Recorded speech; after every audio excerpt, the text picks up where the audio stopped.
better put some respect on Eric Spoelstra. At the end of the day, he has beaten all the odds, not just the team. His wife left him. His house is in flames. This man came from the video room. The Miami Heat are 11-6, 7-1 at home, 4 straight wins, 3rd in the East, 7-2 record in their last 9 games, a plus 46-point differential in the NBA Cup, 5-2 record in clutch games, 3-2 record versus Cavs/the Knicks, and the best offense in Heat history. This Miami Heat team is all gas and no breaks. Put some respect on Eric Spoelstra, who's never won Coach of the Year. He's the Team USA coach. We have Jaime, who's the 6th man of the year and most improved. We have Bam, Tyler, and Powell, who are going to be all-stars. You have everyone who laughed at Wiggins, and Wiggins has been phenomenal for this team. Khalil Ware is a dominant big man. You have to put respect on Eric Spoelstra and the Miami Heat. So former Heat assistant Dave Fizdale says Pat Riley has threatened to trade stars before firing Spo. He's a big-time coach. He'll go down as one of the greatest to ever coach the game. A big part of this organization is their support. One thing they don't do is panic. I've seen Pat Riley threaten superstars. I'll trade you before I fire him. And that's because we have culture, we have structure, and we have discipline. We don't allow stars to run the team. We don't allow stars to dictate who we're firing, especially when Eric Spoelstra is doing a great job. Could you guys imagine if Pat Riley allowed LeBron just to fire Spo like that? Boom, he's gone. We would have never had any of this. Of course, we still would have won and all this stuff because we had great talent. But I'm talking about where Eric Spoelstra is able to get these teams out of the mud, getting undrafted guys to play like actual NBA guys. You're telling me that Eric Spoelstra is getting the best out of YMCA guys that were forgotten about, guys in the G League. And we're going to the NBA Finals. We're going to the Eastern Conference Finals. Make sure that y'all put some respect on Eric Spoelstra. How impressive it is to reach 800 wins as a coach.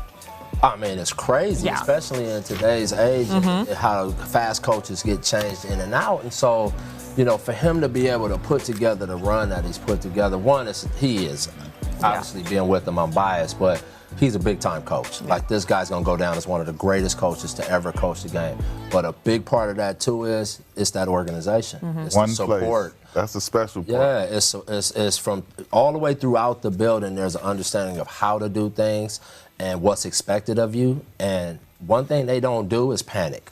If you look at any year where Spo might have had a down year, or whether it's in season, they don't panic and they make it to the finals out of the play-in game, or they don't, and they don't go, oh, Spo in trouble. You never hear Spo in trouble. Right. That ain't part of their deal. They know Spo's going to be the head coach. Right. I've seen Pat threaten superstars with, I'll trade you before I fire him. Facts. So that's what you're talking about is a testament to the Heat, but this dude is elite at game planning, teaching, late game situations, all of the things you need to check, motivation, all of the boxes you need to check to be great. Didn't I tell you guys that I'm always right? Look at the Lakers trying to double back now, but the price has went up for Andrew Wiggins. We've heard for some time now that the Lakers know that they need some improvements on the wing. Obviously, you think that LeBron James and Luka are going to be guarding the small forwards for 82 games? Yeah, okay. Andrew Wiggins has been a name that they are monitoring if Miami were to make him available. Even if we were to make him available, I need 2 first-round picks now. Because honestly, he's playing some of the best basketball of his career. He's been phenomenal. I told you guys, he's 30 years old and he's a champion. He's a veteran in this league. He's no scrub. He's a two-way player. He's athletic. He gives you everything. He is the ultimate. And to be honest, he's not a superstar. He's not a star. But he is the ultimate role player. He knows his job. He's going to give you 18, 5, and 8. And he knows his role, and that's what I love about Andrew Wiggins. Along with the intangibles, he's gonna hit those knockdown threes down the stretch of the game. He's a winner. That's what I like about Andrew Wiggins. He's a winner, and he's actually happy in Miami. So I'm gonna need 2 first-round picks for me to even think about trading him. We've also heard for some time now that the Lakers know they need some improvements on the wing as well. And Andrew Wiggins has been a name that they are monitoring if Miami were to make him available. But I think those are the 2 spots that the Lakers are going to really be looking at on the trade market here. They're going to be looking at lob threat big men and two-way wings. So what type of outgoing salary could that mean? I mean, they have a good chunk to combine Rui Hachimura and Gabe Vincent in the event that they do see someone they identify and want to go target and add.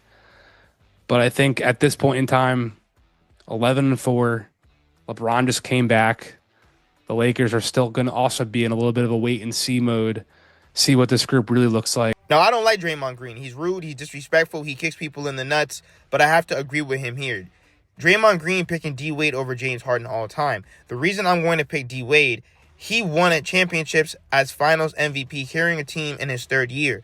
Also because if Harden stayed at the 2 guard, his career isn't necessarily what it is. Listen, it is absolutely blasphemous if you think that James Harden is better than D-Wade. D-Wade has 3 rings, 1 finals MVP, 12-time All-Star, and 8-time All-NBA. Now, I'm not saying that Harden's trash or he's not good. But first of all, D-Wade clears James Harden defensively. Clears him. You can say that D-Wade is the best shot-blocking guard of all time. Okay, people forget how great D-Wade was. I'm telling you right now, if he didn't have those knee injuries and those knee problems, he probably would have won a few more rings. D-Wade is one of the most underrated and disrespected players in the NBA. If you're telling me that James Harden is better than D-Wade, that's because you didn't watch D-Wade. Go watch some D-Wade highlights. The highlights alone will tell you. Just because James Harden has the oohs and the ahs, and first of all, he was traveling on all them step backs. So I'm going to need all them points back. This man was traveling. But I'm telling you right now, D-Wade clears. He clears James Harden. I'm sorry. In terms of a leader, and I know a lot of people, but D-Wade played with Shaq and LeBron and Chris Bosh. So you're telling me that James Harden played with Kawhi, Paul George, Kyrie, KD. He played with generational Hall of Fame talent, if not more, for longer. D-Wade really only had the big 3 and Shaq. After those eras, it was done. He was rolling around with Hassan Whiteside and Winslow. But James Harden, at all times, has had either Paul George, Kawhi, Kyrie, KD. This man has had Hall of Fame talent throughout his whole time in the NBA. The reason I'm going to pick D-Wade, I'm going to pick D-Wade. He won championships, and he won championship as finals MVP, carrying a team in his third year. I'm going to pick, yes, he had the Diesel, of course, and Diesel changed everything. But I'm going to pick D-Wade because of that reason. I'm going to also pick D-Wade because I think if Harden stayed a 2 guard, his career isn't necessarily what it is today.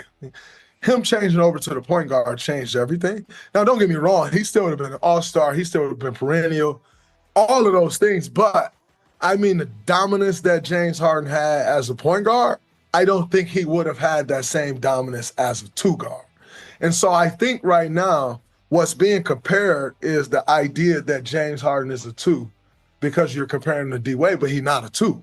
James Harden's best years in the NBA and majority of his years, he's a point guard. And so I don't really love the comparison. I think early in James' career, the comparison was there because he was a 2. Once he switched to the point, he became one, nobody says it, but he became one of the best point guards we've ever seen.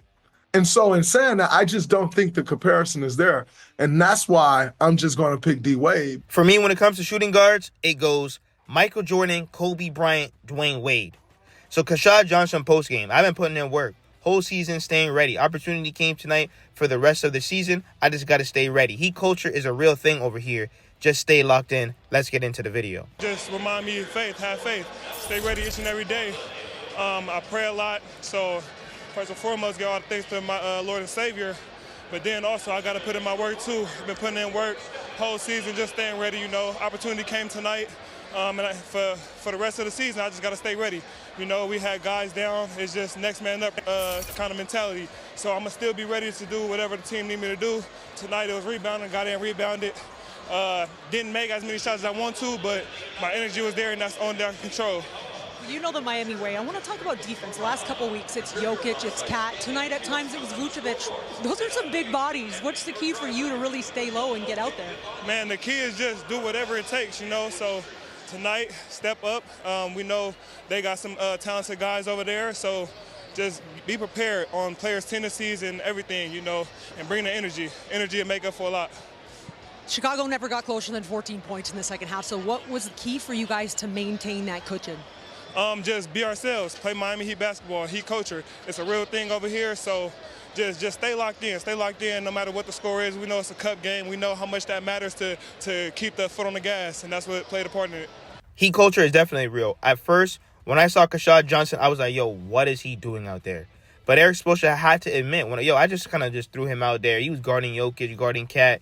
It was really unfair. He was getting short minutes, but yo, this guy could be something real. And I was the first one. If you guys are true fans, I was the first one to talk about Kashad Johnson even before we drafted him. I was happy because he's a guy that kind of reminds me of Andre Iguodala. Not in terms of talent, body structure. Bro, this guy's like 6'5", but he's built like a linebacker. He's athletic. He could jump out the gym. As you guys can see, he's a great rebounder. I just need him to improve on his skill. Don't let that man dribble the basketball. As long as you guys can catch him in the corner and he can shoot threes and rebound, that's all we need from him right now. Don't let that man dribble, though. But I think he could be a solid overall talent for the Miami Heat. I just think he has to improve on his skill.